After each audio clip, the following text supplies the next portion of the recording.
جب خندق کی جنگ میں صحابہ نے خندق کھودی تو وہ 30 فٹ چوڑی تھی، 30 فٹ، اور وہ 22 فٹ گہری تھی، 22 فٹ۔ تو 10,000 کا لشکر تھا، کوئی اس کھائی کو پار کرنے کی ہمت نہیں کر سکا۔ تو عمر بن عبد ود، یہ بڑا شاہ سوار تھا اور 100 جنگیں لڑ چکا تھا، اس نے پھر اپنے گھوڑے کو اٹھایا اور دوڑاتا ہوا آ کر اس نے یوں جو اس کی لگام کو کھینچا ہے تو اس کے گھوڑے نے چھلانگ لگائی تو 30 فٹ کی کھائی کو پار کر کے صحابہ کے لشکر میں جا کھڑا ہوا۔ کہنے لگا حل من مبارز، ہے کسی کو مرنے کا شوق تو آ جاؤ۔ تو سارے دم بخود ہو کے چپ کر گئے سب۔ تو حضرت علی کی عمر تھی 21 سال، وہ کھڑے ہو گئے، یا رسول اللہ میں جاتا ہوں۔ اب کہ بیٹھو، یہ عمر ہے، عمر۔ اس نے پھر کہا ہے کسی کو جنت میں جانے کا شوق جس جنت کے دعوے کرتے ہو؟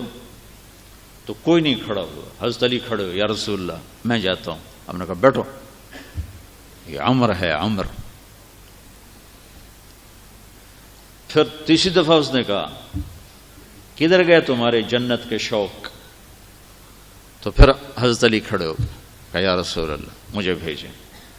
کہا یہ عمر ہے۔ کہا عمر ہے تو کیا ہے، مجھے بھیجیں تو صحیح۔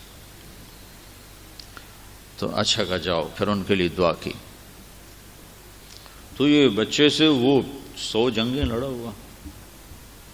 تو حضرت علی شعر پڑھا کرتے تھے، انا الذی سمتنی امی حیدرا کلیس غابات کریہ المنظرا وفیہم بالصاع کیل السندرا۔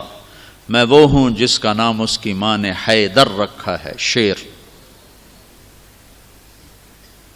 جو جنگل کا بڑا شیر شہنشاہ ہوتا ہے، اور میری تلوار ناپ تول کے کھوپڑیاں توڑتی ہے۔ تو جب وہ آئے نا تو اس نے پہچانا نہیں۔ کہنے لگا کون ہو؟ کہا علی۔ کہا بن عبد مناف؟ وہ پیچھے لے گئے۔ کہا نہیں بن ابی طالب کو، بھتیجے تو کہاں سے آ گیا؟ میں نہیں تمہیں قتل کرنا چاہتا۔ وہ اتنا مطمئن تھا۔ کہا میں نہیں تمہیں قتل کرنا چاہتا۔ کہا چاچا میں تو تمہیں قتل کرنا چاہتا ہوں۔ تو اس کو اتنا غصہ آیا، اس نے گھوڑے سے چھلانگ لگائی، وہ علی پہ ایسا جارحانہ حملہ کیا کہ علی کو پیچھے دھکیل دیا۔ تو غبار اٹھا، دونوں غبار میں چھپ گئے۔ تو اللہ کے نبی نے ہاتھ اٹھایا، یا اللہ علی کی مدد فرما۔ تو اس نے تھوڑی دیر کے بعد اس نے جو وار کیا جو سر پہ لگا حضرت علی کے ترچھا، اور کندھے پہ آ کے لگا، کندھا زخمی ہو گیا۔ تو اتنے میں حضرت اللہ کے نبی کی دعا ہوئی، یا اللہ علی کی مدد فرما۔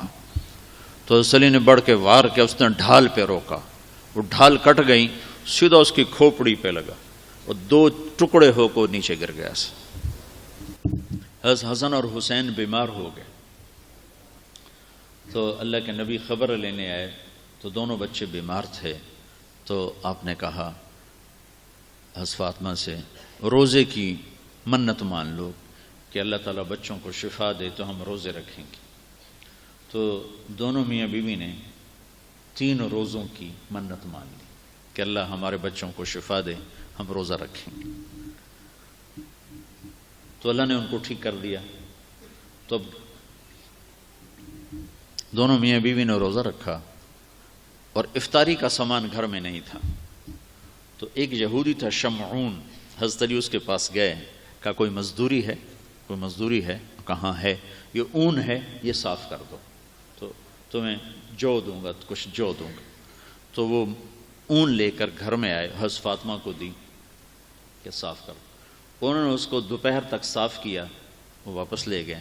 تو اس نے تھوڑے سے جو دے دے، تو انہوں نے پیس کے آٹا بنایا، کھانا بنایا، روٹی بنائی، سالن تو تھا نہیں۔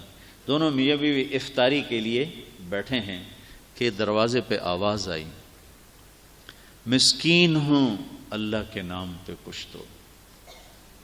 تو دونوں نے ایک دوسرے کو دیکھا، تو آدھی روٹی دے دیتے یا ایک روٹی دے دیتے، ایک خود آدھی آدھی کھا لیتے۔ دونوں روٹیاں اٹھا کے اس کو دے دیں اور پانی پہ افطار کر لیا۔ رات کو بھی کھانے کو کچھ نہیں تھا تو پانی پہ کھجور پہ روزہ رکھا۔ اگلے دن پھر حضرت علی شمعون یہودی کے پاس گئے اور اس سے اون لے کر آئے۔ حضرت فاطمہ نے اس کو سارا دن صاف کیا، عصر سے پہلے مزدوری ملی، اس کو پیس کر آٹا بنا کر روٹی بنا کر میاں بیوی کھانے پر بیٹھے تو دروازے پہ آواز لگی، یتیم ہوں اللہ کے نام پہ کچھ دو۔ تو دونوں نے ایک دوسرے کو دیکھا اور ساری روٹیاں اٹھا کر اس کو دے دی اور پانی پہ روزہ افطار کر لیا۔ تیسرا دن آیا، پھر وہ مزدوری کر کے روٹی تیار کی اور افطاری پر بیٹھے تو دروازے پر آواز لگی، بدر کے قیدی اس دن آزاد ہوئے، بدر کے قیدی اس دن آزاد کیے گئے۔ تو ایک قیدی دروازے پر آ گیا، قیدی ہوں ابھی چھوٹا ہوں اللہ کے نام پہ کچھ دو۔ تو دونوں میاں بیوی نے دونوں روٹیاں اٹھا کر اس کو دے دی۔ 3 دن کے فاقے نے حضرت فاطمہ کو بستر پر گرا دیا اور بیمار ہو گئی۔ تو اللہ کے نبی حال پوچھنے آئے تو ان کے سینے پہ سر رکھ کے رونے لگی بیماری کی شدت سے۔ تو ان آنسوؤں نے جو آسمان میں ہلچل مچائی، جبریل قرآن لے کر اترا، وَيُطْعِمُونَ الطَّعَامَ عَلَى حُبِّهِ مِسْكِينًا وَيَتِيمًا وَأَسِيرًا إِنَّمَا نُطْعِمُكُمْ لِوَجْهِ۔ پوری آپ کو سنو پیچھے سے، اللہ نے کیا عزت بخشی۔ پیٹ بھرنا تو جانور کا بھی کام ہے، پیٹ ہی بھرنا رہ جائے تو جانور انسان میں کیا فرق۔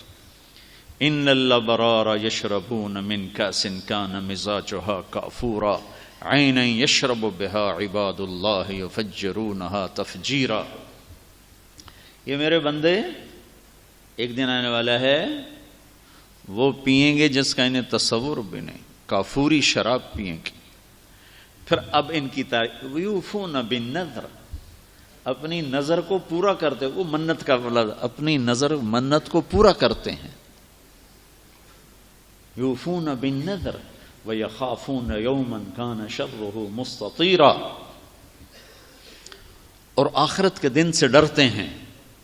اب ان کی یہ صفت ہے، وَيُطْعِمُونَ الطَّعَامَ عَلَى حُبِّهِ مِسْكِينًا وَيَتِيمًا وَأَسِيرًا۔ یہ خود بھوکے ہوتے ہیں، عَلَى حُبِّهِ، خود بھوکے ہوتے ہیں اور کھلاتے ہیں مسکینوں کو، یتیموں کو اور قیدیوں کو۔ اور پھر ان کی اخلاص کی اللہ نے گواہی دی، انما نطعمکم لوجہ اللہ لا نرید منکم جزاء ولا شکورا۔ اللہ ان کے اخلاص کا گواہ بن رہا ہے کہ یہ کہہ رہے ہیں کہ ہم صرف اللہ کو راضی کرنے کے لیے کھلا رہے ہیں، ہم کوئی آہ واہ نہیں چاہتے۔ انا نخاف من ربنا یوما عبوسا قمطریرا، ہمیں اس دن سے ڈر لگتا ہے جو دن بڑا خوفناک ہیبتناک ہے۔ پھر اللہ نے آگے بشارت دی، فوقاہم اللہ شر ذلک اليوم ولقاہم نضرۃ وسرورا وجزاہم بما صبروا جنۃ وحریرا متکئین فیہا علی الارائک لا یرون فیہا شمسا ولا زمہریرا ودانیۃ علیہم ظلالها وذللت قطوفها تذلیلا۔ آگے تک یہ قرآن اترا کہ اللہ تعالیٰ کہ جبریل آ گئے پیغام لے کر کہ علی و فاطمہ کا یہ عمل ایسا پسند آیا ہے کہ عرشوں پر بھی دھوم مچ گئی ہے۔ اور یہ سورہ دہر کی آیات کو اتارا گیا کہ میرا رب ان کے اس عمل پر ایسا خوش ہوا ہے کہ خود کھانا خود جمع کرنا کون سی بڑی بات ہے۔